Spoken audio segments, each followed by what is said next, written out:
Los tiempos cambian, la verdad no.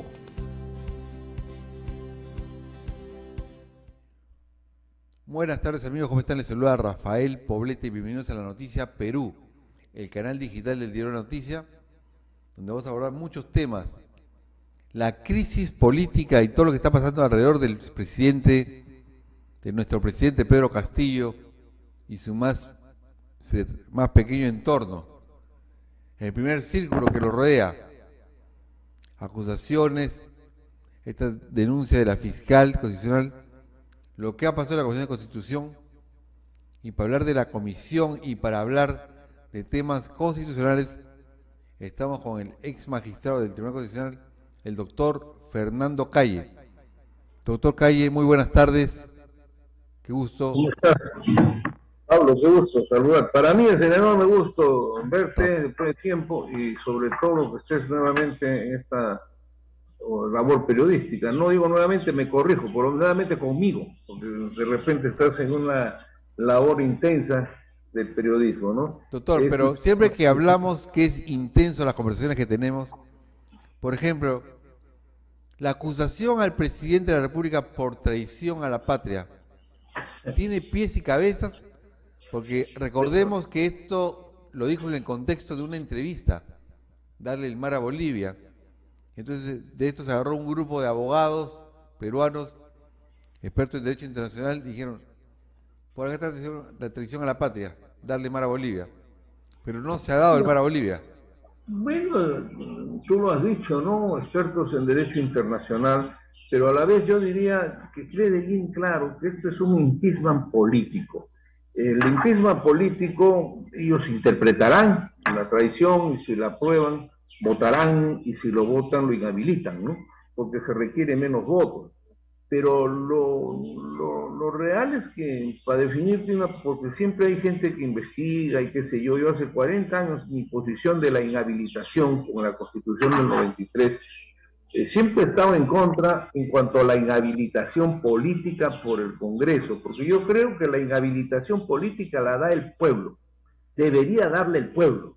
Lamentablemente aquí todo es al revés, pues, ¿no? Porque se presenta el delincuente a las elecciones y lo elige, pero hasta que podamos madurar. Pero la inhabilitación debería seguir y no se ha utilizado como pena complementaria de los jueces en actos de corrupción, así como tú inhabilitas a un médico que todavía sigue el delito de aborto y lo condenan y lo inhabilitan a ejercer la profesión, no sé, 4 años, qué sé yo. En lo político por corrupción debería inhabilitarse por toda la vida, si quieres, ¿no? Yo lo que te puedo decir es que esto ya ha llegado a los extremos. En verdad es una cosa que yo siempre he creído que el profesorcito resucite, ojalá pensando en el país, con un gabinete que puede convocarlo, buscarlos aunque sea en su casa, ¿no?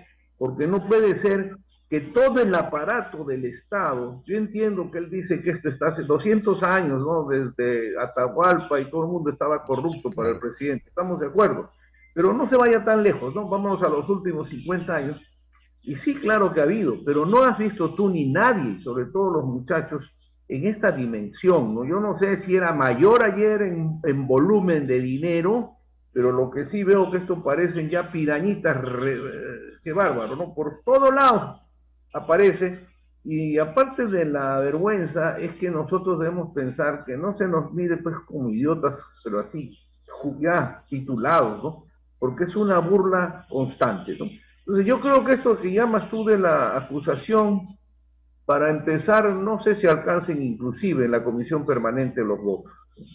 De ser así, pasará. Pero yo lo que no veo es que hay una tensión, ¿no? Yo he escuchado, por ejemplo, que algún grupo político decir, no censuramos al canciller, no censuramos a este, porque viene la OEA. ¿Viene? ¿Qué cosa tiene? La OEA también está investigado, su secretario general. Estamos en una época de investigaciones. Entonces, yo creo que no debería preocuparnos eso, que vengan o no vengan. Lo que nosotros no podemos paralizar, porque un país, fíjate tú, un país como el nuestro, que hay mayoría de católicos, creo, o de repente son como yo, un católico mal practicante, ¿no? Que paro pidiendo perdón al Señor, pero si hay una mayoría católica, Hemos visto, yo al menos lo veo, les juro, y le digo a los chicos que están en el colegio, no sé qué piensan, ¿no? Hasta en eso va a haber un mal ejemplo, porque la iglesia y todos se ha mentido hasta al Papa, Pablo, le han dicho, lo han engañado al Papa, es decir, aquí es una virtud del engaño, pero ya con el Papa, pues no, como dicen los chicos, no hinches, ¿no? Porque fíjate, hay algunas posiciones mías hace 30 años, yo decía que miente ante un juez, pues ya le miente a su esposa, le miente al amigo, le miente, pero ya mentirle al Papa y que además no haya una reacción. O sea, yo siempre he creído, cuando se agravia a historias, por Ya, pero ejemplo, mentir al pueblo es... pero al al- Papa nadie ha protestado, ya. nadie ha dicho nada, ¿no? Pero Pero la ya gente está dejamos que protestando no porque se le sea miente su... también, doctor. Al sí. pueblo se le miente. Ah, bueno, eso ya es diario. Tú verás de que todos los días, hace cuántos años, a ver, porque lo mío, mi posición, tiene muchas décadas, ¿no? Yo lo primero que he sostenido hace 30 años que se puso de moda mi pedido, cuando te acuerdas tú, el presidente Vizcarra con la señora Fujimori habían tenido una reunión, ¿no es cierto? Entonces yo reclamé a tiempo que de una vez se legisle pues con seriedad el delito del perjuro, porque no puede ser, basándome en eso de que quien miente al juez puede mentirle a todo el mundo, pero ya ahora ya hemos llegado hasta el Vaticano. Entonces, yo creo que el Congreso no demora ni, no sé, pasar lista a lo mejor, porque tienen que señalar que el delito de perjuro, y depende, podrían graduar, porque puede hacer que miente, que también no estaría bien, ¿no? El que te vende la papaya, el que te vende la papa, pero si te va a mentir el presidente, te va a mentir el fiscal, te va a mentir el alcalde, va a mentir todas las más altas dignidades, un magistrado del tribunal o la Corte Suprema miente, entonces, y no pase nada, no pues, nosotros no podemos generar una promoción o generaciones de jóvenes que crean que, bueno, no es que crean, que vivan dentro de una institucionalidad de la mentira y de la impunidad. Por eso mi preocupación, fíjate, es que luchemos frontalmente contra la impunidad. Ayer me preguntaba un periodista, doctor, ¿qué piensa usted de la marcha del 5? ¿Qué piensa de la marcha del 10? Yo le digo, con buen humor y preocupación, Pablo, que pues no, están en los periodistas, algunos de estos medios grandes, están en un concurso de cifras, ¿no? El 5 hubo más gente, no, el 10 hubo más gente.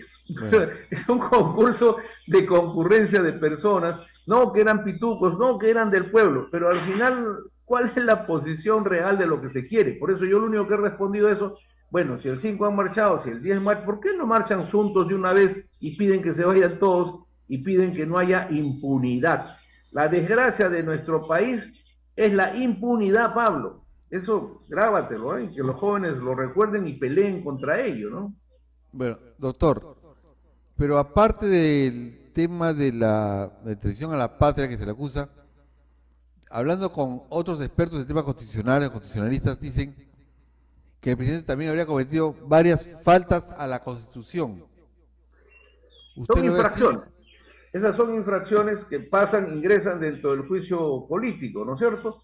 Y también por eso, pero fíjate, los muchachos dirán, porque tienen que saberlo. La fiscal de la Nación, al menos por lo que dice la prensa, nos han sacado, y tú eres testigo, y yo creo que ya está corriendo mi posición, yo detesto, protesto que le digan niños, que le digan ratas, sinvergüenzas, lo que tú quieras. El niño es lo más sagrado que tiene la humanidad y que tenemos los seres humanos, nuestros niños. Yo no sé por qué le han puesto niños a Realmente porque semejantes son ratas de obedientes, acuerdo a la doctor, porque explicación son fiscal. obedientes, le han puesto niños. Sí, pues yo no sé quién le ha puesto. Niños por ser obedientes. No sé, esos no son obedientes, niños cobradores serán en todo caso, ¿no? Que su obediencia dura en cuanto a la pensión está completa o los favores están completos. Pero lo que yo me preocupo es que si tú hablas de insolvencia moral, incapacidad moral, hay demasiadas razones de incapacidad, eso no hay ninguna duda, ¿no? Y es permanente porque desde que se empieza vienen, pero hay una cosita, nos tienen sancionados a que si no hay los 87 votos, que si el señor ha comprado más ratas, si será cierto también que los ha comprado, pero yo sí dudo de que sean gente con una ideal, una pasión política en torno a su caudillo, ¿no? Eso sí dudo, porque es factible que quien adora a un líder tiene una misión ideológica, eres capaz de sacrificarte, pero yo no veo ni desconozco situación ideológica alguna, y menos que tengan pasión por su líder. Además son de otro partido, ¿no? De otro partido que se han sumado a lo que podríamos llamar ratas, o no sé, ponerles un nombre especial. Pero a mí me preocupa la fiscalía, te lo digo, ¿eh? Porque con todo, por una razón, con todo respeto a la señora fiscal, que yo le he presentado un saludo y una felicitación, si se quiere, pero también una preocupación, como me preocupa, no hay nada que hacer, siempre aquí los empresarios grandes son, no diría responsables, pero que no se quejen porque durante 40 años, los últimos 40 años, desde que retornó la democracia, después de la caída de Velasco, recuperaron sus posiciones con un poco más pedante, más soberbia, etcétera, ¿no? Y ellos, y no aprendieron la lección, si es que están en contra de las reformas de Velasco.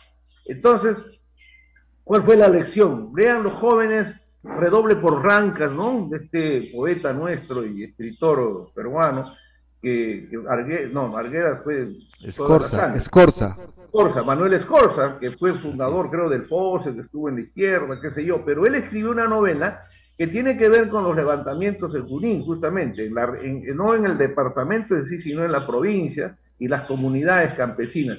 Pero eso ya se venía a venir, había en Ayacucho, en Cusco, en todo lado, estaba Hugo Blanco por un lado, había estas cosas difíciles, y naturalmente Velasco hizo un corte, si se quiere, que al inicio no fue un golpe ideológico, ¿no? Sino que ya después recogieron el plan Inca, y estando Carlos Delgado Olivera, que en paz descanse, como jefe de Sinamos, y en ese intercambio comenzaron a clarificar su tema y a decir en su discurso, creo, del día de la toma de Talara, qué sé yo, de Brey Pariñas, decir y reconocer algo, ¿no? Que no lo puede negar. Dijo: la Fuerza Armada ha estado siempre al servicio de la oligarquía, ¿no? A partir de hoy empieza la revolución del pueblo con la Fuerza Armada.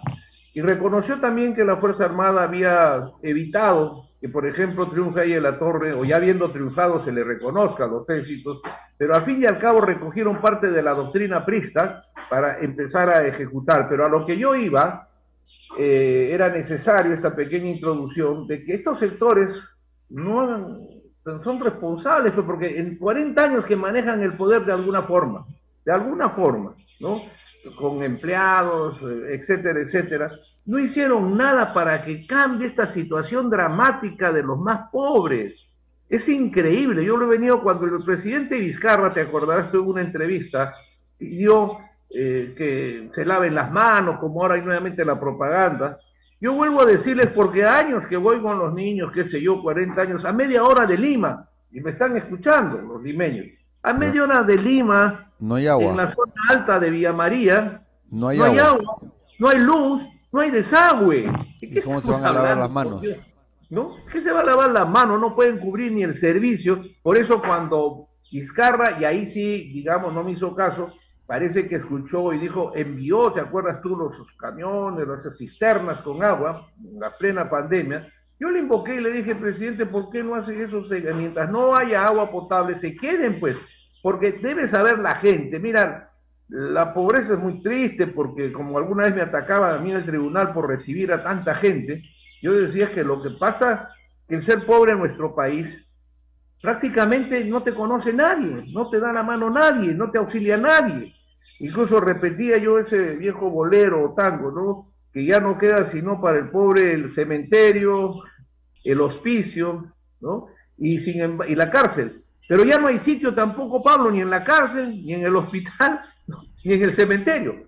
Entonces, esa es una tragedia que, cuidado, que vuelvo a repetir, aparentemente hay una enorme tranquilidad, pero los sectores de llamados conservadores, porque hay empleados de la derecha, yo no sé si la derecha pura, que me corrijan los economistas, tengo la impresión que están ganando más dinero que nunca, o sea que sería el presidente ideal por unos 30 años, ¿no? Porque están ganando dinero, nadie los controla, hay oligopolio, monopolio, hay de todo, ¿no? Entonces, se están haciendo muy ricos. Tú me dirás, pero hay marchas de la derecha. Yo no sé si son la derecha o son empleados de la derecha los que marchan, ¿no? Porque la derecha pura, digamos, enfrascada en esto, definitivamente sus intereses están caminando muy bien, ¿no? No se mete y la gente, y nuestro pueblo. Fíjate, hay periodistas que me decían a mí, pero doctor, fíjese, usted ha subido la gasolina y hay más carros. Sí, claro, Doctor, en los restaurantes hay que pedir cita porque aunque el pollo suba 70 soles un pollo al abrazo, 40 en los super, que es una barbaridad, ¿no? De lo que estaba, la gente lo compra, claro, le digo, pero ¿qué gente, Pablo? ¿Qué gente? Mira, vamos a hablar de Lima, porque para no decirla, son 13 millones. De 13 millones, con 100.000 personas, Pablo, que hagan este recorrido, ¿no? Te da esa impresión, pues, ¿no? Además, en el Perú no hay vías alternativas, etcétera. San Javier Prado se acabó, se cerró el tráfico con 500 carros. Pero y el resto de nuestro país está muriendo de hambre y está sufriendo demasiado. Llegan a su casa y el esposo o el hijo que recién está empezando a los 18 años perdió el trabajo, no pueden pagar la universidad, tantas venden alguna cosita o se enferman ahora de COVID. Oye, hay enfermedades, tuberculosis, que han polio, que si uno revisa con sinceridad, no sé, debe hacer un mensaje de una autoculpa del gobierno. No existen en el mundo de hoy, hace 40 años o 50 ya desaparecieron esas enfermedades, pertenecen al submundo de los países más atrasados, y significa también la alimentación. Entonces, esto, Pablo, yo te ruego, yo quisiera que logremos, ojalá los muchachos transcriban más tu programa y lo difundan, y que cuando quieran estoy a la orden por una razón. ¿Cuántos niños, a ver, los chicos que tienen hoy día 5 años, van a crecer, 15, 20, 40, se casarán, tendrán hijos?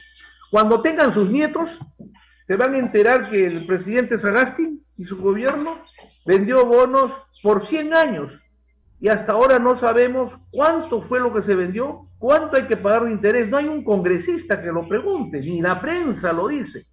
En 100 años, por eso digo, estos chicos de 10 van a tener... ¿Y cuánto hay que pagar por comisión, doctor? Van a empezar a pagar. ¿Y la comisión cuánto hacía esos bonos también? Ah, bueno, si estamos a hablar de la comisionitis, porque a las finales, como también emplacé, pero no se me escucha, yo no sé si era necesario, un ratito, porque exista, sábenlo bien la gente, y los congresistas supongo que lo saben, por decreto del terremoto que hubo en Paiján, en Ligay, en Huaraz, en la década de los 70, hubo una ayuda tremenda, que también cuando terminó la dictadura militar nos enteramos que habían robado hasta las carpas, ¿no? De la Cruz Roja, etcétera. Eso es lo de malo de las dictaduras, te enteras al final, y no se hizo nada. Pero lo más importante es que se creó, por decreto supremo, un fondo de previsión para los desastres.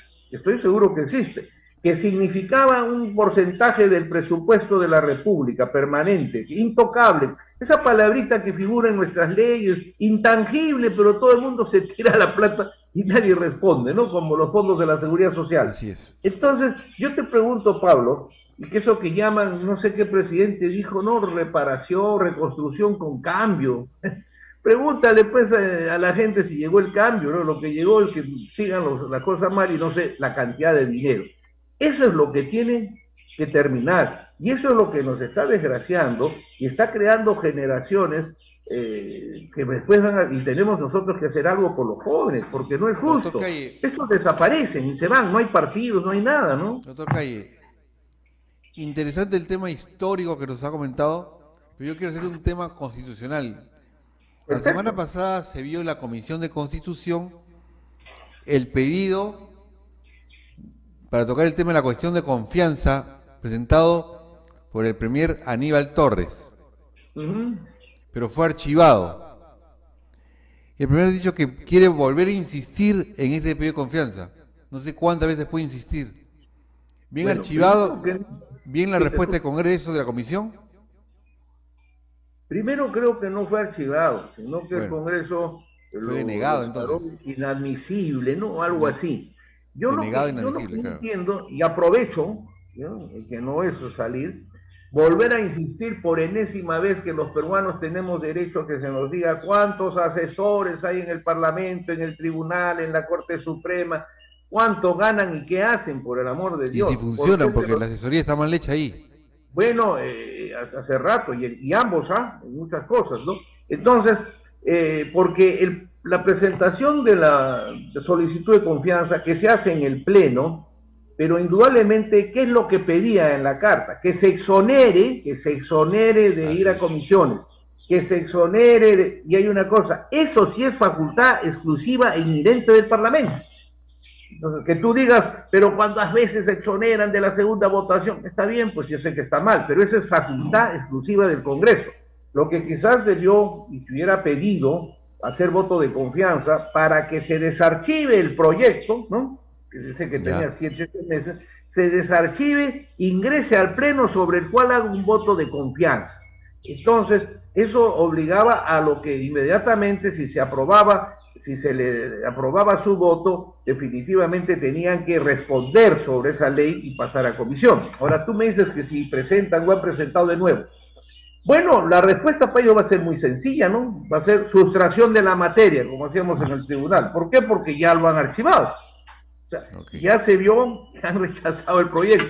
Entonces, ahora fíjate, es como cuando, yo no entiendo, ¿no? Yo he escuchado a gritos hablar del presidente del Consejo de Ministros, del gobierno, nos toman como tontos. Dice, queremos una nueva constitución, no estoy en contra de ello, sino que quiero aclarar el tema. Una nueva constitución para combatir el monopolio, el oligopolio, que en plena pandemia están robando, están saqueando y tenemos que cambiar la constitución. Un ratito.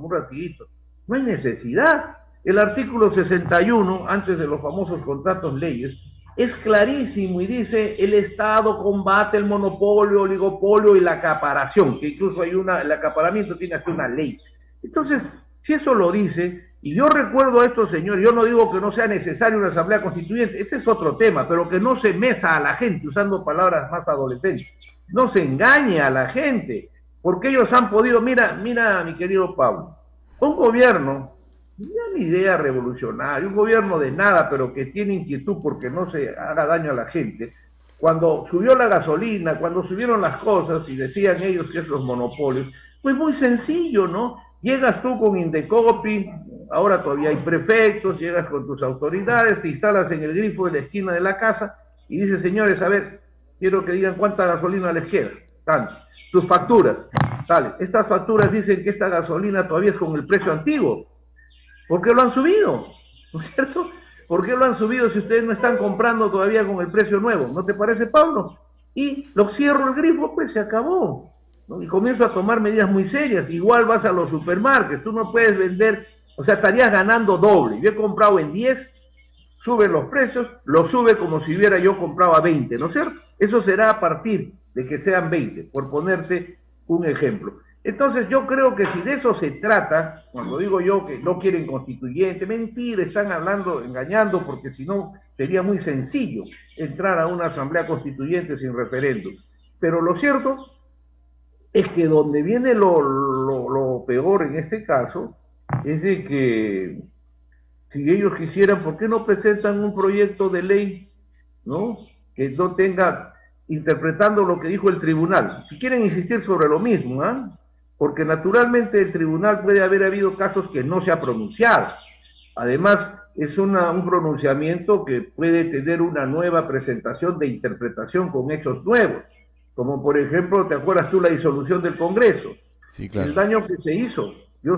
Muchos han confundido lo que yo he sostenido, pero soy el primero en reclamar que se me diga qué es el voto fáctico, porque mientras no se explicaba el voto fáctico, naturalmente que el Congreso no había razón constitucional para disolverlo.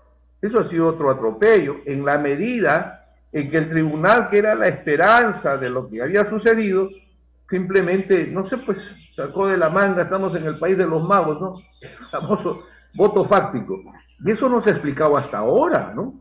Entonces, nos vienen engañando, pues, ¿qué es lo que se quiere? Yo lo que te puedo decir en esta interpretación, yo tengo la sensación, así como he tenido la sensación que el Ministerio Público haya estado, espero que no esté al servicio de las grandes empresas mafiosas de nuestro país, tengo la sensación que esto que dicen choque, que no se entienden, que se pelean, oye, yo creo que nos están distrayendo, solamente para que al final no se va ni uno ni el otro, y así se van a pasar los 5 años, y menos en este momento, porque si se disolviese el Congreso o algo, se van sin 60.000 soles, el presidente también, porque no te olvides tú que debe saber la gente, que no lo sabe, creo, de que Navidad y julio las altas dignidades reciben el doble. Entonces el presidente del Banco de Reserva recibirá 80.000 soles de un porrazo, y los congresistas 60, y los ministros 60, y los vocales supremos 80.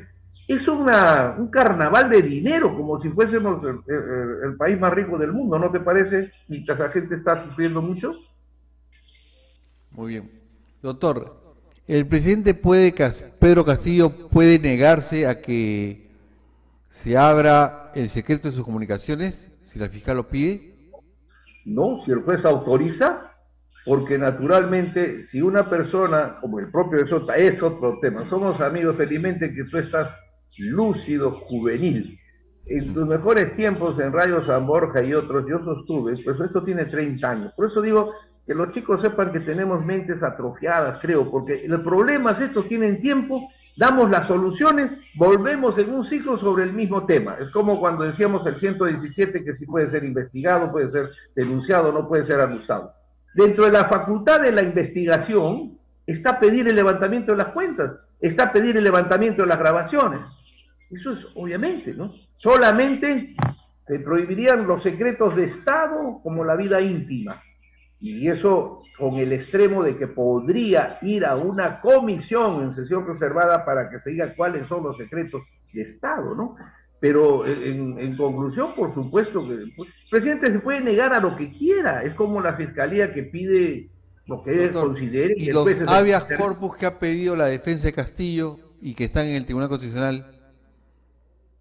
Personalmente no le veo mucha suerte, porque no está por medio, digamos, la libertad del presidente por el momento. Los fundamentos no son derivados hacia un habeas corpus, en realidad. Es visible, y yo creo que el tribunal tendrá que hacer homenaje pues a la doctrina jurisprudencial del tribunal, aunque esta se ha roto en el pleno anterior, que lo demostré en lo del presidente Toledo, en el presidente, bueno, ahora que me acuerdo del presidente Toledo, el presidente Humala, y en el caso de Fujimori, ¿no? Nosotros teníamos una doctrina jurisprudencial de 40 años, no solamente el pleno mío, sino los anteriores, pero de la noche a la mañana dieron un brusco, como yo llamé, una magistratura supermoderna, ¿no? Y hacen las situaciones que suceden y que naturalmente dañan el corazón de los peruanos, la dignidad y hasta el honor del país, ¿no?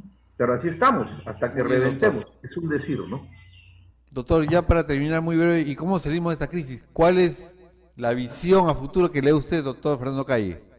Mira, yo te decía al inicio, si marchan el 5, marchan el 10, marchan el 20, acá la marcha que necesitamos es definitivamente una marcha unitaria para que se vayan todos, pero la gran marcha tiene que ser hacia el Poder Judicial. A mí me preocupa la impunidad. Hay una impunidad oficializada. Yo te pregunto, mira, hasta ahora siempre pregunto y no se me contesta. Sáquenme un narco conocido, sáquenme un corrupto que estén presos.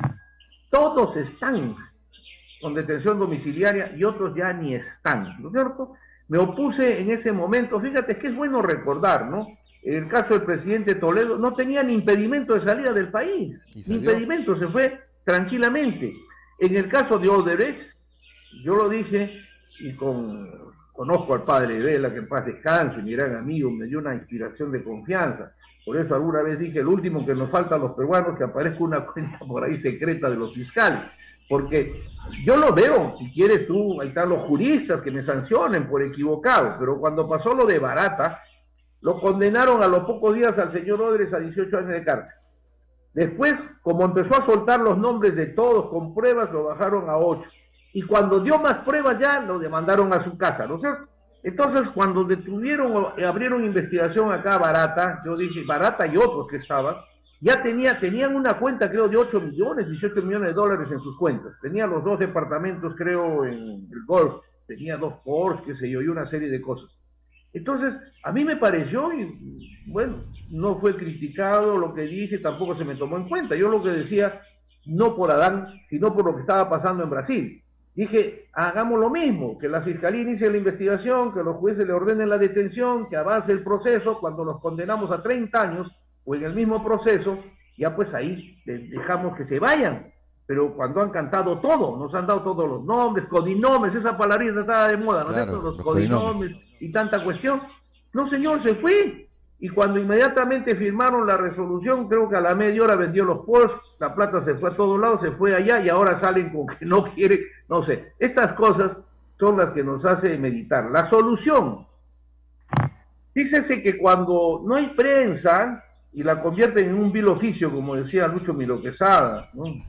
Personaje del diario El Comercio, cuando no hay una prensa y quedan jóvenes como tú, que Dios los ayude y nos dé la oportunidad y los muchachos los apoyen, cuando no hay parlamento, que es el órgano fiscalizador, el contralor político por eminencia, ¿qué queda? Solamente el pueblo.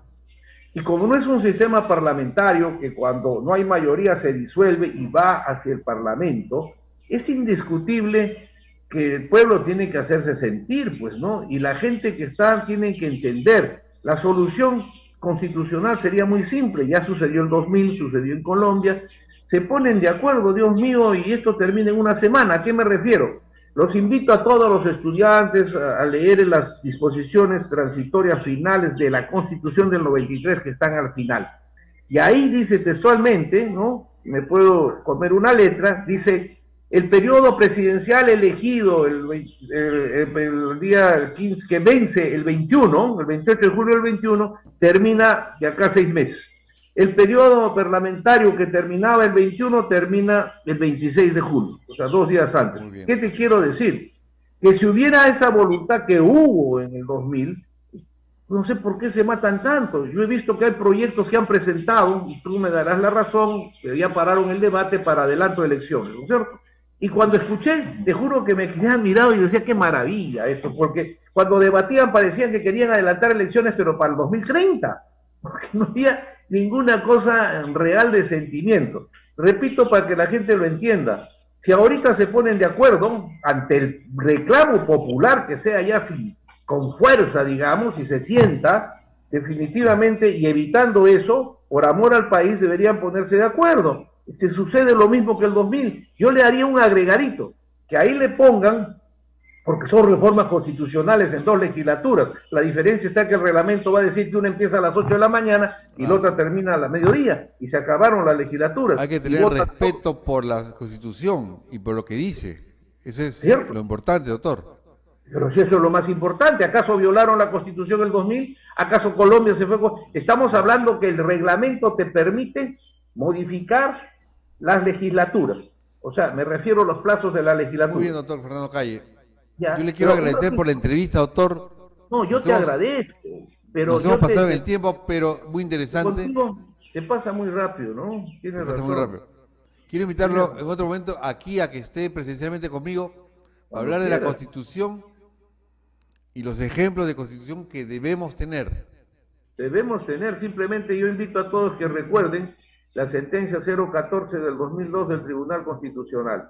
Y hoy día, si quisiera el presidente o el Congreso, podría, por moción de orden del día, reponer la Constitución del 79, derogarla del 93 y convocar una constituyente para reformarla del 79, por ejemplo, ¿no? Pero lo más importante también son los gestos políticos, ¿no te parece? Y un gesto político interesante para despedirme sería que el presidente de la República, que lo escuché en la campaña decir que sería presidente con el sueldo de profesor, y después lo escuché en el pleno no de le alcanza, pues, el sueldo a los ministros, es un decreto nada más. Él puede mañana decir reducir la unidad de referencia, creo, el Ejecutivo, y terminamos pues, que los ministros ganan 10.000 soles, los congresistas 10, y se acabó el asunto y todos a pensar en el país, ¿no? Es un decir, yo sé que son criticables. Te agradezco. Estuvo aquí Fernando Calle, el ex magistrado del Tribunal de Constitución con nosotros. Muy amable, doctor Fernando Calle. Hasta otra oportunidad. No, gracias. Ya venimos, amigos, después de una larga pausa. Los tiempos cambian. La verdad, no.